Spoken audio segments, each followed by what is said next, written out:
Today on Time About the Movies, we officially begin the 2010 holiday movie season. Halloween is come and gone, and we're starting off a slate of big award-contending movies, and also big family adventures for the holiday season, with Dreamworks' latest animated feature, Megamind. We also have Robert Downey Jr. and Zach Galifianakis starring in Todd Phillips' follow-up to The Hangover, Due Date. We have Tyler Perry hoping to repeat the same Oscar success that Precious had the year before with Four Colored Girls. And we have Naomi Watts and Sean Penn in the second movie named Fair Game, released in November in the 21 years that we've been covering the movies on this channel. But we also have Danny Boyle's follow-up to Slumdog Millionaire, 127 Hours. November 5th, 2010 is coming up next right here on Time About the Movies.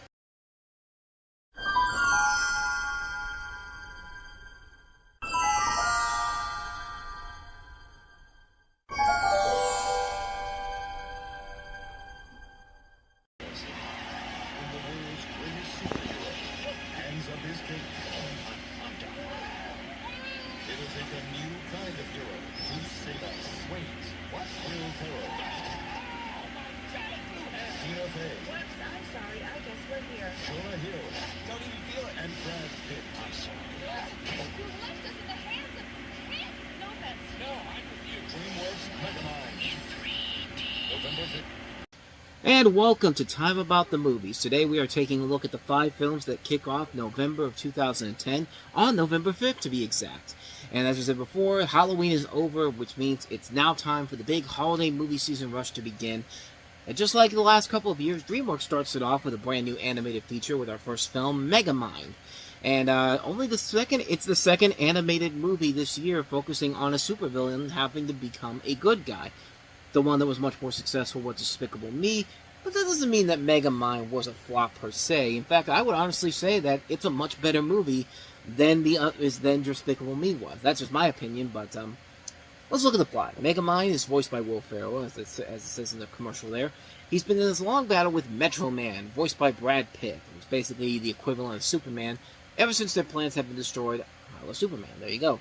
When Megamind finally looks like he's killed Metro Man, he takes over the city, but realizes that without a hero to fight, his life has no purpose. So he decides to create a hero using a guy named Hal, voiced by Jonah Hill, who also has a crush on reporter Roxanne Ritchie, voiced by Tina Fey, to turn him into a superhero, but later becomes a supervillain, and it's up to Megamind to save the day. And yeah, it's a movie that is definitely very similar to Despicable Me, but it's better than Despicable Me. Now, I don't think that movie is bad, but this movie, I think, had a much better idea of how to entertain his audience more. It has a great, interesting idea of a supervillain who thinks he's killed his arch enemy, and now that he's gone, what's your next move? And then he can't figure it out, so he just basically decides, I have to go and create a new villain. And yeah, it's a movie that is very clever and very funny at times. It's not perfect all the way through, but it definitely has a lot more to it than something like a Despicable Me did. The voice casting overall is top-notch. The story is very well done. The visuals are really good to look at, and the 3D overall is really good. It's not the best overall by DreamWorks, but I mean, you've got a year where you've had Shrek Forever After and How to Train Your Dragon. I mean, it's been a pretty solid year for DreamWorks all across the board. There are a couple things that do bother me about the movie, and I think most people can really agree with that.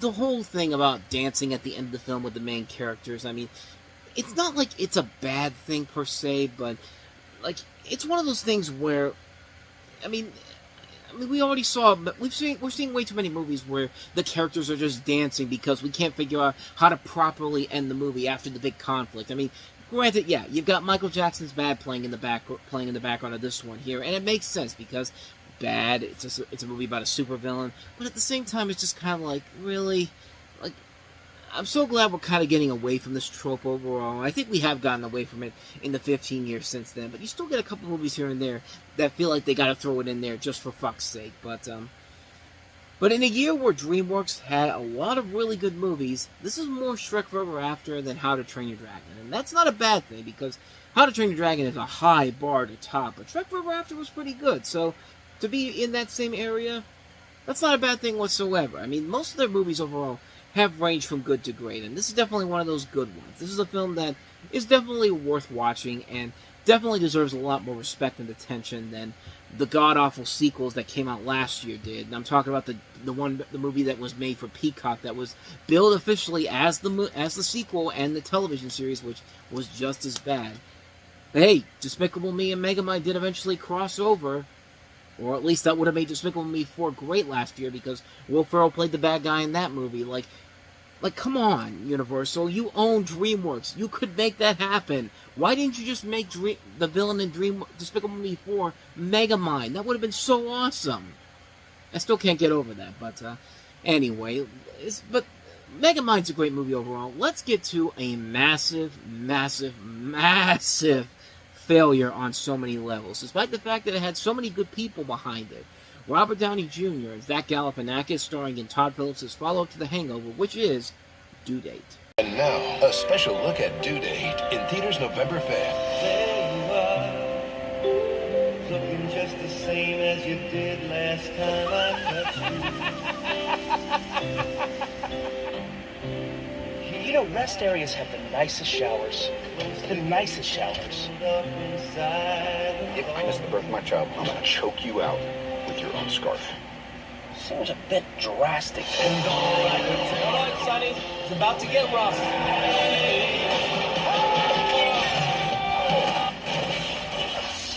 Peter, you okay? Looks like we made it. Left each other all the way to What's that sound? What sound? Sonny, no. what the? Looks like we made it. Have I told you that I love you, Carmen? Look who's come around. And all I can taste is love away. My water broke. Don't panic! Don't panic! I told you I was going to get you home safe. I'm gonna kiss you. Stop, Peter. I'm driving. Well, you know what? I have coverage. Due Date. My name is Ethan Tremblay. I'm your husband's best friend. Now, let's get that baby out of your bed. Rated R. Starts November 5th. Do not let that great trailer fool you. I know it's playing Barry Manilow's Looks Like We Made It in the background, and it plays so well with the antics of the movie. But when you see people like Sean Edwards of Fox TV praising this, that's your sign to abandon all hope, ye who enter here. Because anytime that guy's name is on one of those critic reels, you know the movie is going to be terrible. Sometimes he gets it right once in a while, but it is very few and far between. And Due Date, yeah, it's definitely one of those movies. One of those movies that is just like, yeah, no, this isn't for you. Stop me if you've heard what the plot of this, if you've heard this plot before. In Due Date, two guys, played by Robert Downey Jr. and Zach Galifianakis, take a cross-country trip in order for Peter to see the birth of his child and for Ethan to head to Hollywood to make it big. Throughout the trip, they go through some crazy hijinks. You know, a movie similar to this could be something of like, oh, I don't know, Planes, Trains, and Automobiles. I mean, literally, it's Planes, Trains, and Automobiles, except for the Hangover audience, with more gross-out jokes and more stupid comedy and all the stuff that was supposedly taken out of Planes, Trains, and Automobiles that rightfully was needed to be taken out. And that's what this movie is. Just a bad rip-off remake of Planes, Trains, and Automobiles. This is a film directed by Todd Phillips, who has made a lot of good movies and very rarely has missed the mark. I think School for Scoundrels at this point was his biggest misfire to date at that point.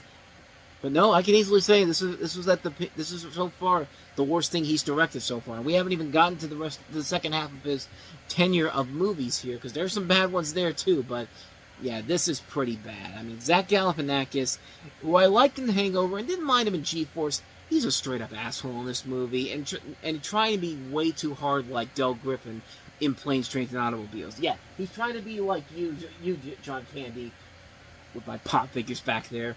That's been there for a while now. That's not a coincidence that was just there for the sake of me talking about this particular film, but I'm sorry. In Planes, Trains, and Automobiles, Candy could be an asshole at times, but he was still a likable character, and you felt sympathetic for him for his situation. The fact that he had been away from his home for nearly 10 years and on the road and just looking for somebody to be a friend with. You don't feel for Zach Galifianakis at all. He's pretty much predicting the future of his character in the Hangover movies, just being the obnoxious asshole and Kind of like what I said last month with It's Kind of a Funny Story. That was a great movie that showed what he can do as an actor, as a comedic actor. But no, people wanted to be the stupid, obnoxious jackass. And yeah, this thing is, in here, he's terrible. Everybody else in here is doing their parts very well. I mean, Robert Downey Jr. is Robert Downey Jr. and Michelle Monaghan. Hey, a reunion of Kiss Kiss Bang Bang, another one of my favorite movies of all time. But a lot of the jokes just fall flat, and sometimes they are just really stupid and really pointless. Like, there's a scene where they go to the Mexican border, and for no particular reason, I got 3 good chuckles out of the movie. The biggest laugh being the scene where Jamie Foxx and Downey Jr. are driving through the drainage ditches, and Galifianakis goes jumping in the air, because you want to see that happen to this son of a bitch. And on top of that, they steal jokes from Planes, Trains, and Automobiles, Meet the Parents, Along Came Polly. You see the scene in the trailer where Robert Downey Jr. is sitting down at the airport, and there's a guy with his stomach out, like with hair and all that, like this right here. And I'm sorry for you folks out there that don't like to see skin, but hey, it could be a whole lot worse. I'm just telling you. I could be going further than that, but this is a family show, as I've been swearing a lot here, but we don't do that type of stuff here. I'm like a Chadwick Boseman in Avengers: Infinity War. We don't do that here. But anyway, back to Due Date. I don't know why I'm going off like that, but you gotta try my patience when you're stealing jokes from Along Came Polly and that unfunny one here. They even take parts from the Planes, Trains, and Automobiles script that were cut out for a reason. Like, there's a whole subplot about maybe Michelle Monaghan's fucking Jamie Foxx. See, I just swore again, but that's a plot element that was taken out of Planes, Trains, and Automobiles where Steve Martin's wife thought he was cheating on her with Dell. And they took it out because they realized it was a completely pointless scene. Pointless subplot to the storyline here. This movie decided, no, we're going to put that in there. We think that's funny. And no, it's not. It's a scene that goes absolutely nowhere. It's completely pointless, and you just wasted your time doing that. I was really going into this with a lot of high expectations. I wanted this to be good. I liked everybody involved in it. But man, this thing, when you have the balls to try to do Planes, Trains, and Automobiles and do it this badly, I have no choice but to give you the equivalent of the middle finger here, which I don't know if I can do that on this channel, but yeah. Imagine there's a finger going up on one of these areas, and of course it's I almost did it. Of course it's this one right here, but you know exactly what you're talking about. You know exactly what I'm thinking of here, but yeah, that's what I have to say about Due Date. What a terrible movie. And they're still trying to remake Planes, Trains, and Automobiles. They tried to do it with Will Smith and Kevin Hart, and then that thankfully didn't go anywhere, but they're still trying to make it work, make a remake happen. Don't remake the classics. Remake the bad movies. Take the advice of Steve Martin. Have a point. It makes things so much more interesting for the listener, and for the viewer as well. I'm telling you to avoid Due Date like the plague, plain and simple. So let's go ahead and get back to, I don't want to say good movies here, but films that were at least trying to do something unique and different. Tyler Perry trying to go for that Oscar money, and that is for the movie For Color Girls.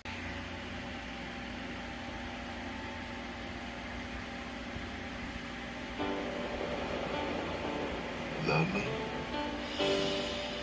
Man, I've loved you since we were 14 years old. Ordinary, brown braided woman with big legs and full lips. You become yourself. Being colored is a metaphysical dilemma I haven't conquered yet. Janet Jackson. Say you're sorry. I got started greeting you at the front door. You can keep yours. Whoopi Goldberg. You're my angel.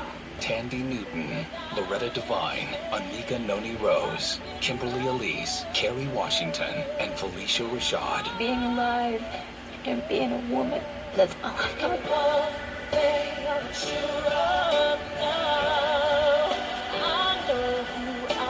For Colored Girls. For Colored Girls, you make the rockin' world go round. I apologize for that. When I see that title, I for some reason thought of Black Bottom Girls from Queen of all people. But no, this is definitely not that type of a movie. This is based off of a poem called For Colored Girls Who Have Considered Suicide When the Rainbow Is Enough. And you see, it's an ensemble movie consisting of 10 women of color, 7 of whom are based on the play's 7 characters only known by color, the Lady in Red, Lady in Brown, Lady in Yellow, and explores their lives and struggles as women of color. Like its source material, characters deal with conflicts such as love, abandonment, rape, infidelity, abortion. This is Tyler Perry's first R-rated movie, too, so this is a rare thing for him at this point. And you see the cast that's in here, a stacked cast of really good, talented black female actresses. Janet Jackson, Whoopi Goldberg, Felicia Rashad, Tandy Newton, Loretta Devine, Anika Noni Rose, Tessa Thompson, Kimberly Elise, Kerry Washington, Macy Gray. It's definitely a movie where Tyler Perry really is trying to go for that Oscar, and he almost makes it work. But it's a typical, but it unfortunately falls into Tyler Perry territory. And when I say that, I mean it's a movie where a lot of the things he talks about in these movies in general, it's in this movie, and sadly, it's way too melodramatic for its own good. I mean, the commercial literally says, "Get ready for the most emotionally challenged movie of the year." I don't think I've ever seen a trailer promoting itself as the most emotionally challenged movie of the year.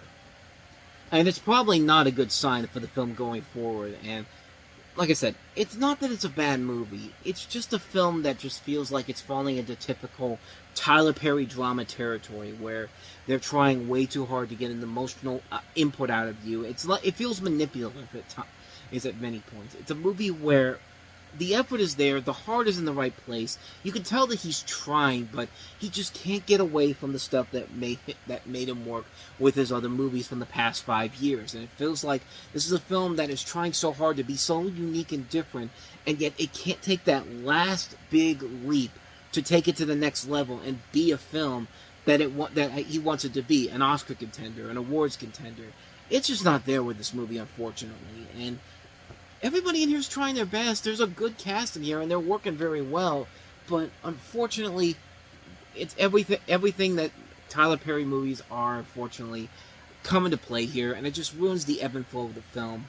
And I mean, like I said, it's not a bad movie, but it isn't the film that he wanted it to be. And it's a film where, if he had made more movies like this and actually gotten better as the time went on, with more movies that were kind of outside of his norm, I think he could have had a chance for a couple of Oscars. But unfortunately, this isn't the case with this film. And sadly, For Color Goals ends up being something that has a lot of ambition and a lot of promise, a lot of heart in the right place, but just execution was just the missing link here.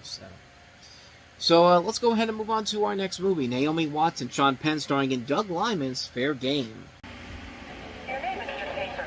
Says you're a CIA agent. When the White House exposed her identity and put her life in danger, My name is everywhere. My real name. she and her husband took on the most powerful men in the world. We gotta strike back. They'll bury us if we don't.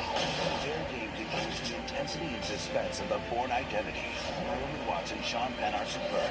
They're not gonna get us without one hell of a fight. Fair Game opens November 5th.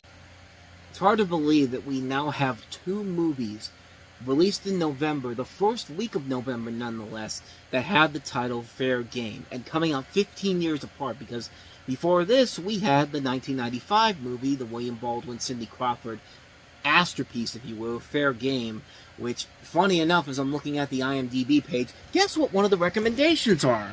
Look at that! Fair Game! Which probably means that this has nothing to do with the actual movie itself, but just because it literally has the same title as the movie we're about. Yeah. Good old IMDb at work once again. But Naomi Watts stars in the movie as Valerie Flame, and her status as a CIA agent was revealed by White House officials allegedly out to discredit her husband, played by Sean Penn, after he wrote a 2003 New York Times op-ed piece saying that the Bush administration had manipulated intelligence about weapons of mass destruction to justify the invasion of Iraq. So yeah, it's a film that is one of these politically charged movies. We were getting a lot of these, especially in the second half of the 2000s. In 2007 in particular, we had a ton of these movies, and not a lot of them were any good, but some of them were good. Some of them we did get some good ones. The Kingdom was a pretty good one overall, but then you got stuff like Rendition and Lions for Lambs, and stuff like Stop Loss. But this is another one of those movies that is trying to be like this fact-based biopic and top political thriller, which, it's fine for what it is, but it is more interesting to see Doug Liman do something a little bit outside of his norm. This is the same guy that directed The Bourne Identity and Swingers and Mr. and Mrs. Smith and had done Jumper before this. And seeing him taking on a drama that's completely outside of his norm is intriguing overall, and it does make for a film that's passable at best. Nothing too spectacular, nothing too amazing. The performances overall are fine in here, but there's really not a whole lot there to give this extra oomph that it needs to be something really spectacular. But I don't know, that's my personal take on that one, so that's fair game for you. So let's go ahead and move on to our last movie that we have here, and that's Danny Boyle's follow-up to Slumdog Millionaire, James Franco starring in 127 Hours.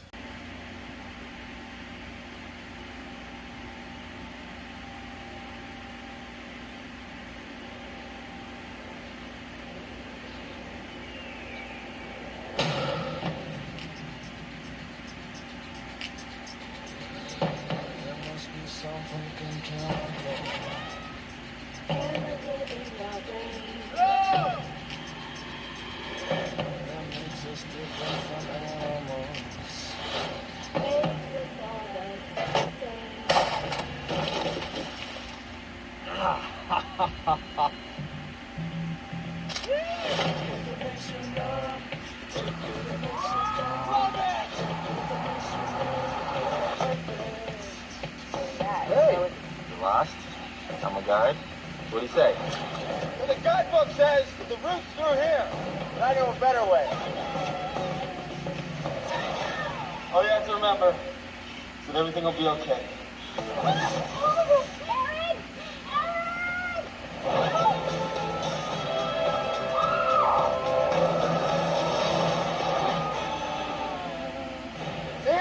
You liked him.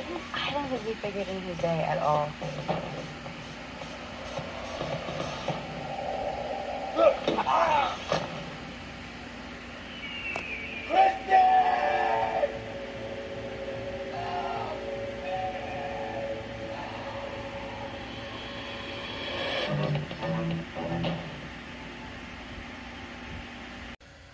You always gotta love it how he had they make it seem like he had no idea that there was actually a thing of water underneath that rock when he's with Kate Mara and Amber Tamlin, but he can't figure out that maybe you shouldn't be going down this canyon right here, but is to get and then get trapped by a boulder, you know. Hey, typical white people. But this is 127 Hours. This is Danny Boyle's follow-up, of course, to his Oscar-winning Slumdog Millionaire, and it follows the true story of canyoneer Aaron Ralston, played by Franco, who must find a way to escape after he gets trapped by a boulder in an isolated slot canyon in Blue John Canyon, southeast Utah, in April of 2003. This is based off of Ralston's memoir himself, written by Simon Beaufoy, who co-wrote the script for Slumdog Millionaire, and it even has the same composer and the same producers as that film does. So they brought a lot of the same people back from this one in terms of the director, the writer, the producers, the people behind the scenes in general, and it makes for a very intriguing movie that kind of came out around the same time as Buried, which Buried literally got buried and pushed off to the side because as soon as this movie came out, it was all about the mood was all in on this movie here. And I like Buried a lot, but I do have to admit 127 Hours is a much better movie, and it's a much better movie because of James Franco giving it his all. I'm making fun of the guy for the stuff he does in this movie, and yeah, he's really damn good in this film. He deserved an Oscar nomination for this. He probably should have won too, but sadly, another movie that came out that we're going to get into in a couple weeks from time, or maybe next week. I don't know. It could be next week's. It could be on next week's scheduled movies, but he's great in the movie. He's really, and he does get a chance to show everybody that he's not just the funny guy from the Judd Apatow comedies, or, you know, Tobey Maguire's best friend from Spider-Man, like that type of thing. And yeah, he's not just that. He can be a really damn good actor, and he does give it his all in here, and he really does play it very well to a T. Then again, it probably also didn't help that he hosted the Oscars that March, and yeah, say what you will about Anne Hathaway being bad, but James Franco was the worst one, and it felt like Anne Hathaway was being weighed down by him too, even though that he took much of the blame for it and brought her down with her. But yeah, this movie in particular though is really good. It's a really engaging, chilling film, and it's not a long movie at all. It's only an hour and a half long, and that was really the biggest surprise by it, is the fact that it just went by so quickly. It's just like, really, that's it? That's all you're doing? And Yeah, and it leads into a really good climactic film where you don't know how this guy's going to get out, and you watch it and you're just like, how are you going to get out of this situation here? And the way they play it out is done very well. It's a very good, it's very intriguing film that does keep you on the edge of your seat all across, and James Franco really does sell it. Kate Mara is really good. Amber Tamlin, Clemens Posey playing his lover, Lizzie Kaplan playing his sister. I mean, there's a lot of good people in here, a lot of really good stuff in here, and it sadly kind of gets overlooked after Slumdog Millionaire. It didn't do gangbuster business overall, but it was a box office hit. It did well with critics, and it did go on to be nominated for 6 Academy Awards, including Franco and Best Picture. And like I said, it's another one of those movies that should have probably won Best Picture, except besides the one that actually won. But all a good time. So overall, yeah, 127 hours definitely is worth the watch. I highly recommend it. Can't recommend it enough. And thus, with all that said, we wrap up another edition of Time About the Movies. And the next time we meet, we'll take a look at 3 more movies, including Tony Scott teaming up again with Denzel Washington and Chris Pine starring in Unstoppable, about a runaway train, and not the runaway train from the 1980s, but a different kind of runaway train. We have Universal's Rogue Pictures trying to do what Neil Blomkamp did with District 9 and failing miserably at it.